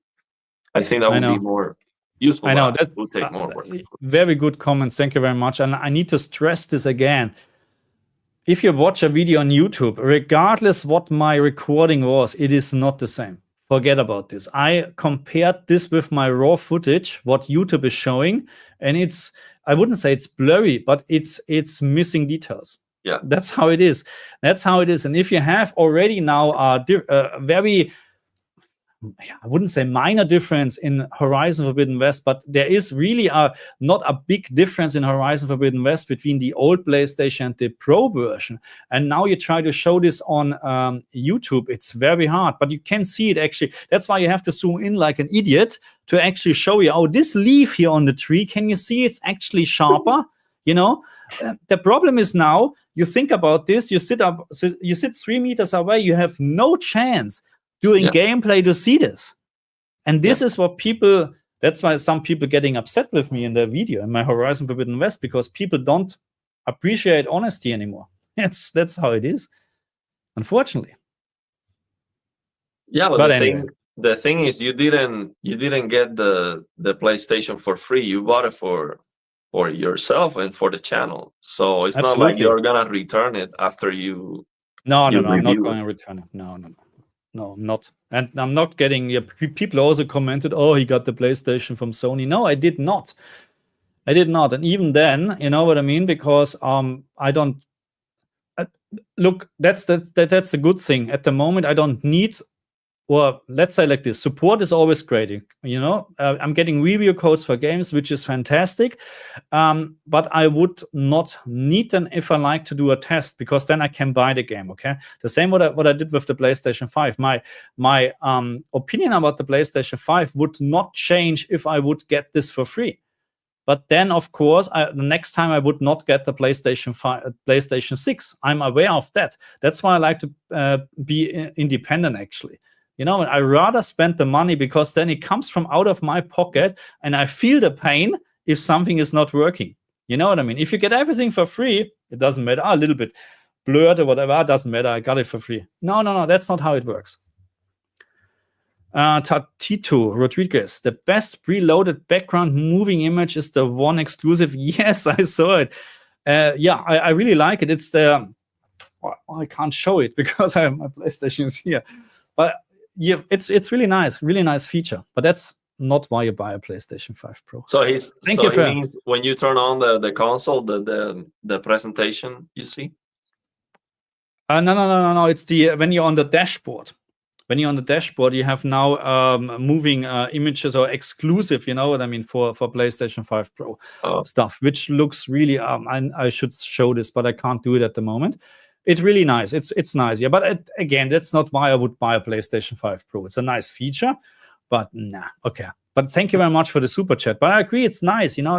And this is what you should have, you know. If you have a Pro version from something, you should have something like Pro. You know what I mean? What is different? You know what I mean? That's how it is. Thank you very much again for the super chat. I think the most pro thing they should add is the Pro controller, the better controller. I think it should come with that. My Edge controller. How much was it? Like $200? How much you pay for that controller? Was it 300 Australian dollars? Yep. 300. Wow, that's almost half of a third of the console. Don't tell me. Don't tell me. That's crazy. Yeah. So it's so right now it's between $280 and $340. Yeah, yes. I was thinking on buying it because I need a new controller. This one is drifting a little bit. Yeah. So yeah, that's bothering me already. I have to, once I see it starts drifting, I have to like. Yeah, I know what you mean. I don't know if this is actually resolved on the Edge controller. Did you using Hall sensors or whatever? That's the thing. I was searching. It is the same thing here, basically. But you can replace them. You know this? Yeah. Because yes, I remember now. They replaced this, and I mentioned this in my video. So they know they have problems with the sticks. Yeah. And instead of fixing the problem, now they let you pay. A smart move, actually. Yeah. Really smart. Just give us more money if you have the problem that we haven't solved. Just give us more money. Yeah, but the thing is, in my opinion, the best on this generation, the biggest change was that PlayStation 5 controller, in my opinion. That DualSense. Yeah. The technology of the DualSense is doing more to enhance the gaming experience than anything else, in my opinion. Absolutely. It is so great. We're not even talking about the Edge now. We're talking about the step from PlayStation 4 controller to PlayStation 5. I fully agree. I didn't like the PlayStation 4 controller as much as I like the Xbox controller. I'm still using my Xbox controller for the PC because it's just more handy. You know, everything is supported, out of the box. But in terms of playing games now, I like the DualSense controller now much better. That's how it is, And this is always when people are asking me, should I buy the Xbox or PlayStation 5? I always ask them what controller you like better. Because in terms of games, there is not much of a difference, you know what I mean? Of course, if you like exclusive games, go with Sony. But apart from that, it's a controller thing, in my opinion. Let me answer this one from the Latin Vampire. Question, is my LG C1 would be okay for the PS5 Pro? Bro, the LG C1 is the best TV in the world, okay? So I think it is, of course, it's an OLED, perfect blacks. You have the nicest screen coating out there, in my opinion. It just looks so black and shiny. And you have, of course, a BFI, very, very good BFI. Actually, I was surprised when I compared the 60 FPS BFI of the S95C with the LG C1. Even with such a big difference in brightness, the S95C is a lot brighter. It's not even close. When you turn on BFI, the C1 is almost as bright. And here's the thing, the C1 looks more clear in motion. So that's crazy. Now with the CX, it's not the same. The CX looks a lot better in motion than the C1 at 60, but it's significantly dim. But I think with the LG C1, they did a great job at 60 to improve the motion and keeping as much brightness as possible. I think it's great for console gaming for 60. Of course, if you can deal with the flickering, if it bothers you too much, then just use VRR. You have an OLED. Yeah. So Daniel, perfect comment. It's distance. It's watch distance. Yes. So the C1 is a great TV, but if you're sitting away 10 meters, then no, you won't see a difference, even unless you have a 200-inch TV. It's distance. You have to sit closer, and this is also 8K. Forget about 8K. Okay, because you need to sit even closer to see a difference compared to 4K. Okay, that's how it will be. Okay, so but he's right. Viewing distance. Let's answer more questions from the super chat. From the comment section here. We have so many. Oh, here. I haven't tried this. God of War Ragnarok, great in PSSR Pro mode. Oh my God, I need to test this. Hey, by the way, I tried God of War Ragnarok on the PC, and for me, and PC sometimes is buggy. I watched your video about it, and I think you said it was supporting the system level calibration on the PC, or was that only on console? Because I think I remember you saying that it was supporting it. So the HDR calibration app on Windows, maybe. Yep. So I don't know, but on my PC, it's not working. So it's actually the same as the original God of War. Now, the HDR does look better, significantly better, but it's still 10,000 nits. So, of course... Really? No. Yes, it's still pushing 10,000 nits. So now the thing is, not all the time, and it looks very good because you have perfect black, so no black level rays. The contrast looks perfect. But the problem is, the same problem I saw with the original God of War was the fire. When you see fire on the game, it looks like an orange, like terrible looking, like yellow, like it doesn't look like red fire, like nice. And the same, it's a little bit better, but it's about the same. It doesn't look as messed up, but it's still not right. But yeah, on the PC we can do tone mapping with reshade. But yeah, it was not. For me, it was not supporting it. You have to test again, because I'm just looking at my video and I'm pretty sure there's no setting in the options. Yeah, there was no setting to change the peak brightness. Yeah, and this means it supports the HDR, and I tested this. I remember. No, it supports the HDR system level calibration, Windows 11. Absolutely. Really? Okay. And so it's not messing out because I can see you never saw the brightness going higher than what you set on the HDR calibration app? See, I'm looking at this at the moment. I mean, I need to rewatch the whole video, but this is now set to 1000 nits here, and it's maxing out at 1000 nits, the specular highlight.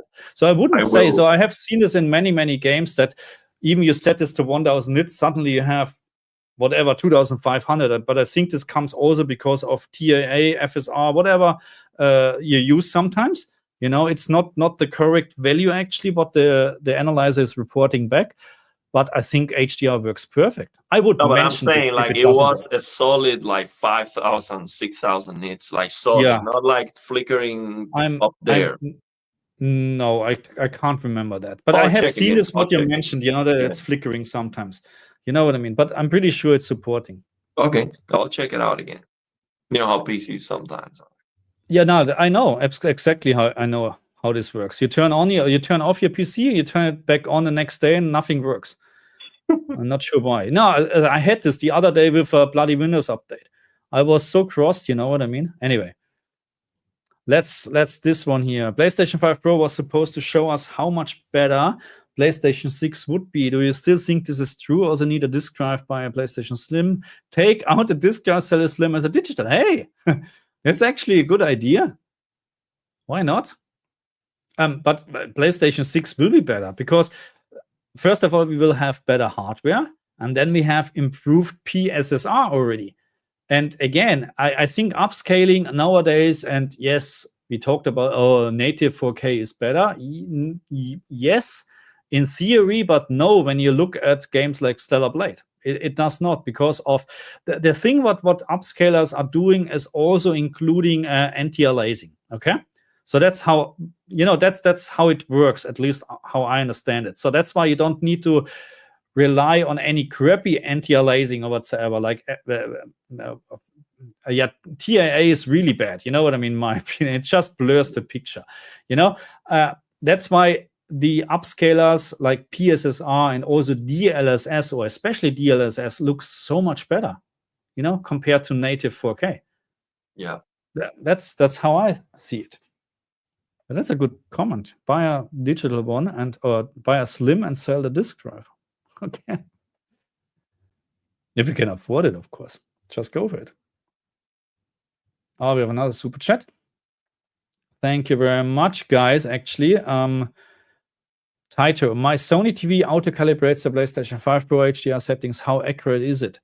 It should be absolutely accurate, because Sony and Sony, they're talking to each other. But I mean, I don't know how it works. I've never seen it actually. I don't know if the PlayStation 5 then just sets what the TV is reporting back, but it should be absolutely correct.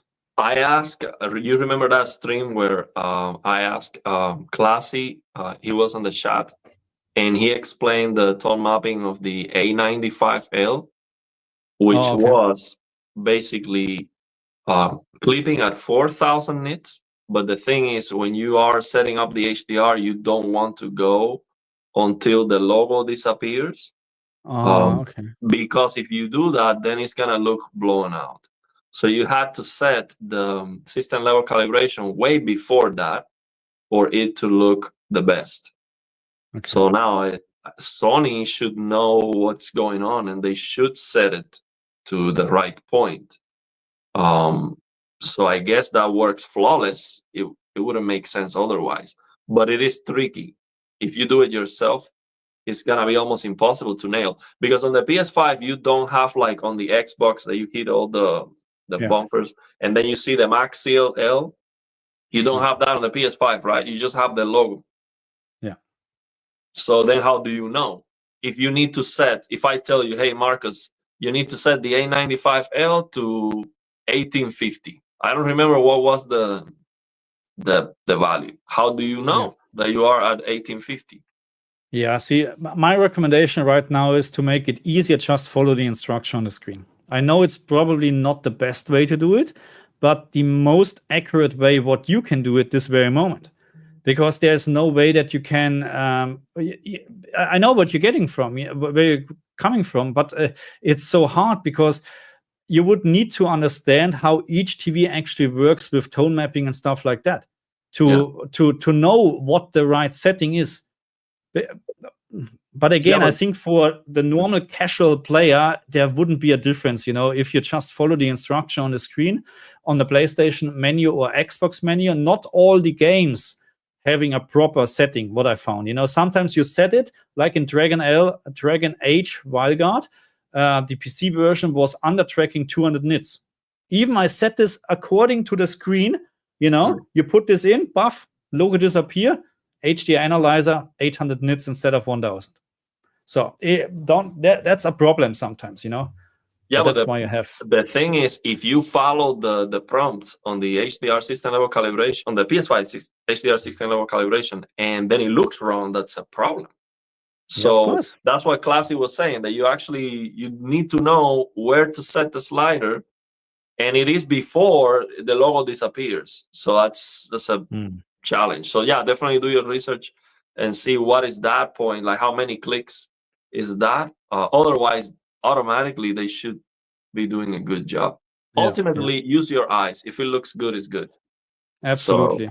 So, in my one of my first HDR videos, that's what was my recommendation. Look at a bright specular highlight, increase or decrease it. As soon you can see clipping or whatever, or you decrease the brightness, then you know where the middle point is. It's very hard to tell. Mark, thank you very much for the super chat. PlayStation 5 Pro and LG G4, unbelievable. Yes, actually, I'm really thinking about maybe getting an LG G4, but I'm not sure. To replace the G2 here, it's just for my working station. Probably I need to upgrade, but it's pointless, just to test games and stuff. Of course, it would be benefiting, but spending $5,000 for this, oh my goodness, oh my! It is expensive, but I've seen the G4. It looks very good, even on the store. It looks fantastic. It does have such a great brightness. Like when you see the full screen brightness and everything, it looks like it's not an OLED. It looks like it's not even an OLED. It's how bright it looks. Because usually when you see an OLED on the store, if they are displaying a white, full screen white, it looks very dim.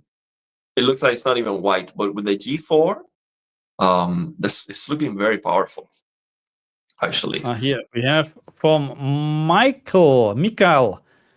Thank you very much for the super chats. Thank you very much for joining. That's just, there's no question included? You don't have any questions? Just ask something. Well, thank you very much, man. Thanks for the support. I'll try to find, maybe he asks something. Hey, and let me ask you, Marcus, if you're thinking on an upgrade, have you tried the 2000 nits mod from the S95C? I'm testing PlayStation 5 Pro. What do you think? I have time for this? Really? No, really not. I don't have time for this. Really. And I'm not sure. It is really 2000 wild. nits or 3000. Did you say 3000? You did say 2000. I was like, oh my God. But I mean, you're going from like 1200 to 2000. It is a huge difference, let me tell you. And you know what I think when it comes to the risk? The A95L actually reaches 2000 nits on vivid mode. They were advertising 2000 nits when they announced the second generation QD OLEDs. So I think they maybe intentionally cut down the performance so they can sell you next year's TV, or they don't want to give you all the performance you can get. So that's not. I don't believe it is too risky to. Of course, you're maxing out the capabilities of the TV. But I don't think it's that much risky. And if you want an upgrade, I mean, it's an upgrade. I will. Oh my God, you're so annoying. No, because you're thinking on the G4, so that's why I'm telling you. If you want an upgrade, that's gonna be better than the G4 because you get 310 nits full screen, and you get 2000 nits peak. That's ferocious. I hate you now. I hate you because I have to test it at some point. I have to do this, but I will do this after the PlayStation 5 Pro hype goes down, and I have time then for this. I think I found the comment or whatever from Michael. So again, thank you very much. Do you think there will be a PSSR fix for Alan Wake 2? There are artifacts and flickering shadows, same in Silent Hill 2. First of all, I haven't tried Silent Hill 2 on the Pro, but what I found with my comparison actually that the Pro version of Alan Wake 2 is already much cleaner than the base version. The old PlayStation 5. But I agree there is still some issues, but I found the same issues actually on the base PlayStation 5 as well. When you're talking about flickering shadows, I found the same issues on both, Pro and base. So, but I mean, yes, they can improve it, but if they do, that's a different question. Not sure. So let's a couple of last questions because we're going to the 2 hours mark, and that's actually enough because I'm looking forward to do more videos. Oh my God, I did so many videos. Have you watched all of my videos? Yeah, I've been watching all your videos. You're on fire, man. The videos are getting like 25,000 views in a day. That's great. Yeah, but that's people like to see this actually, and I like to test this as well. I'm really keen of seeing the difference because I like to understand. I paid $1,350, including disk drive, and by the way, I ordered a stand as well for $49. Okay, so I paid actually $1,400. I like to know for myself, is the money well spent? And so far, it depends. Stellar Blade. Oh my God, great looking game, absolutely fantastic. The Last of Us 2 PSSR. Oh my God, this looks really nice. Horizon Forbidden West. It was already very good on the PlayStation 5. Now we have a slight yeah, upgrade. Yeah, it looks better, but not worth the money. You get my point. It's very hard to answer this actually. Yeah, but $1,400 is a lot of money. the thing is, at the end, everything comes down to the games. How good are the games? Yeah. Taking advantage of the console. But if it looks so much better in one game, then it is worth the upgrade. The thing is, all the games should, give you that same improvement. And if they don't, then that's on them. That's sorry. That's a question for you. JJ24 says, "Hey, Plasma TV for gaming. What OLED TV would you go for this Black Friday for PC and PS5 Pro gaming? Loving the content recently. Keep it up." I would get the cheapest Samsung 90 series you can get, S90C or S90D, because Game Motion Plus. That's why. So with these Samsung TVs, you have low latency motion interpolation for gaming, and I am loving that feature.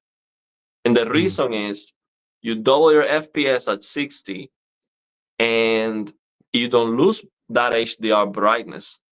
So you get that QD OLEDs to enjoy those colors and that vibrancy, and you can actually keep that and double your FPS. It's a no-brainer. It's so good. So that's why.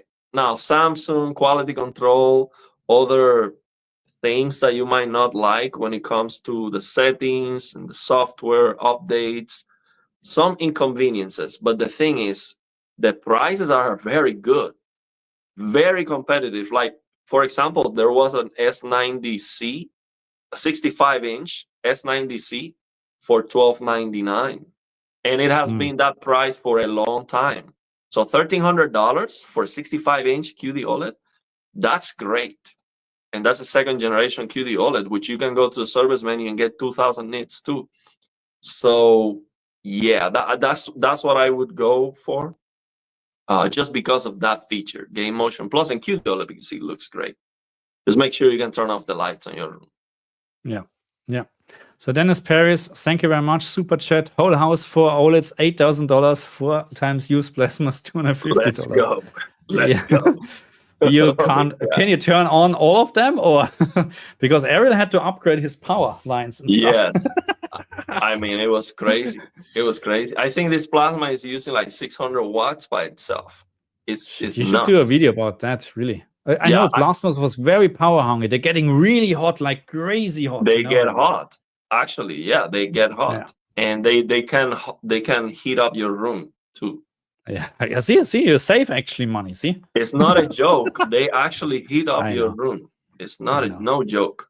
I mean, it's the same here. The reason why I installed an AC here, an additional AC to the existing AC, is because in the summertime, when we have 45 degrees, it was a sauna. I was sweating here. I was like, this is not gonna.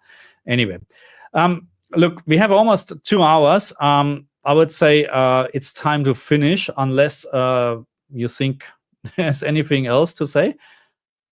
No? I mean, I think this was a great stream, and let's just keep as it always. up. I had a good time, and I'm gonna try to do better in reading the comments next time. Yeah, it's hard when I'm so speaking hard with you, because I'm listening what you're saying, and I cannot read the comments and listen to you at the same time. It's hard to do this. No, and I hope you understand, and the people understand this, hopefully, because the more viewers we're getting, and we have over 200 viewers, sometimes almost 300 viewers today, or it's amazing. It's like mind blowing. It's so hard to keep up. Really, it's so hard. That's why, first of all, of course, if you have really a good question, super chat will always highlight. So we can't miss that. But if you put also a big queue in front, we're trying, of course, to catch this. But it's so hard because the comments coming in, click. It's just amazing, It's crazy, actually. And let me tell you this: when I finish the stream, sometimes I go back and read some of the questions, and even if I didn't, comment on your comment, that gives me ideas for what I want to talk about in the future, or a video. So Yeah, everything you said here, I always check it out as much as I can. So So yeah, I'll typing try it. missed. Yeah, he missed the stream because of work. I mean, you have to make priorities. You know what I mean? Earning money or watching the stream. What is more important? Of course, I'm just kidding around. Of course, work is more important. But yeah, that's how it is. We keep the Sunday streams at this time. You know what I mean? It's 9 a.m. for me in Australia. And what's the time right now for you? So for me right now, it's 6:24 p.m. It's actually It's perfect Saturday. time. It's a Saturday. perfect time, you know. So for me and for you, I think it's a good time, Yeah. and hopefully for you guys as well. And of course, because worldwide we can't. It every time you have some people, you know, they can't join because they're sleeping or working. That's how it is, unfortunately. Anyway. Yeah, and we need to figure out. We need to figure out like a sound effect or something like that for the super chats. I mean, we have in this stream we have a top dog here, Tatito Rodriguez. He dropped a lot of super chats, so thank you very much. He would be like the top dog or something like that. You know, like have a sound effect or something. That would be fun. Thank you so much for everyone, for all the support. So what is everyone for being here.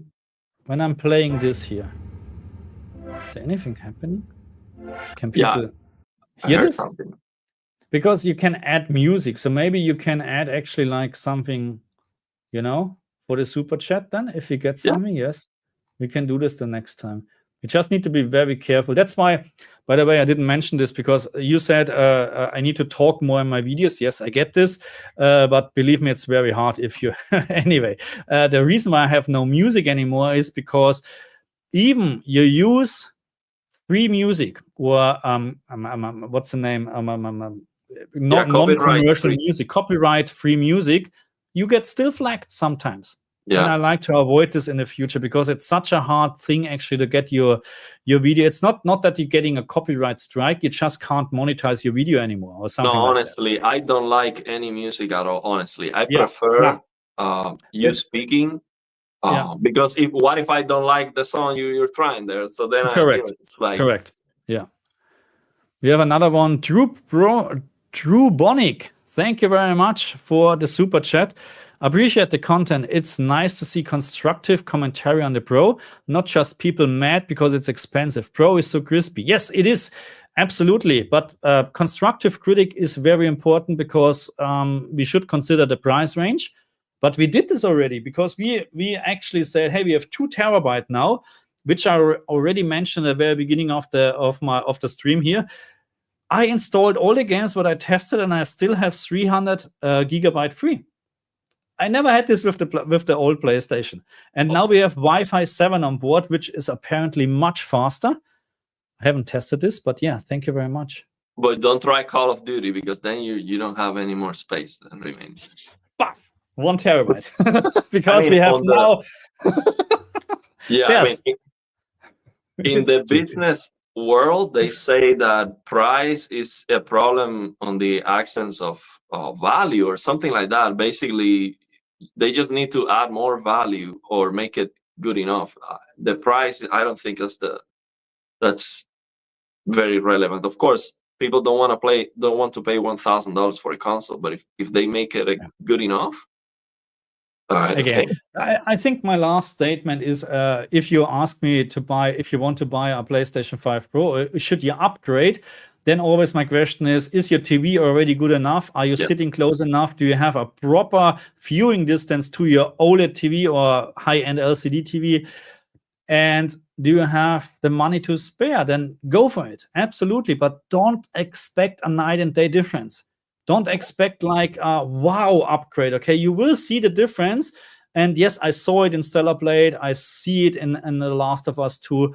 I can't really see it in Horizon Forbidden West. You can see it, but again, it's not like a wow effect. Don't expect a night and day difference. Expect a better image quality, hopefully sometimes slightly better FPS, but so far it's the other way around, actually. That's how it is. I think to give constructive criticism, I think there are some things Sony could do to just make it much better. One would be get a very good auto HDR for all games if they don't support Mhm. something better than HDR always on, which I saw your videos about it, and it could Yeah. be much better than that. The other thing would be this PS4 Pro enhanced thing that is just a post-processing effect. They should just increase the pixels and just give you more higher fidelity. And if possible, they should always let you unlock the frames. I know it might be up to the developers. That might be an issue. They might not be even allowed to do that.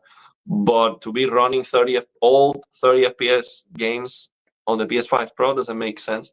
They should be able to just let it run as high as it can Yeah. go, like if it was a PC. I don't know why is that not possible. Good question. Final question from Dagny is, that's the same as we answered already, but is PlayStation 5 Pro for a PlayStation 5 owner?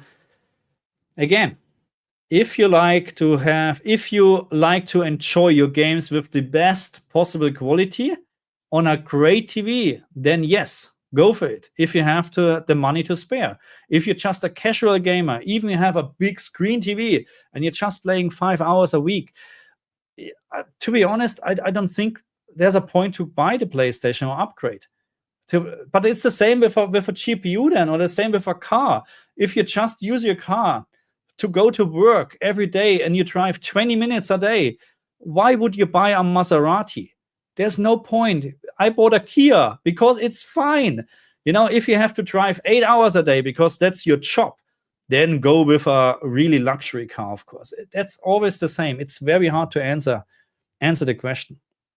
I don't regret spending $1,200 for the PlayStation 5 Australian dollars, if you ask me. This is another thing. I think this is a very important comment. Yeah, correct. PS5 Pro was not needed for PSSR. They should and they could, of course not, add the PSSR to the regular PS5, but they know they would be eliminating a selling point, and they're not going to do that.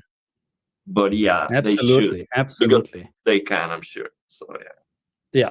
And I think we closing now. It's 2-hour stream. It was absolutely fantastic. Thank you very much for all the super chats and comments. And wow, you're just fantastic publicum. I like it. I really like it. That was awesome. Well, thank you very much for everyone who showed and for all the comments, for all the support. Watch our videos. Have a great weekend. Yep, no worries. I will continue doing testing. Ariel is doing testing. Watch our videos, like, share, and subscribe. Thank you very much. And next Sunday, huh, Ariel? Again. Yeah, absolutely. Or for me, Sunday. For you, Saturday. Saturday night. Yeah. Okay, see you guys. Bye-bye. Bye.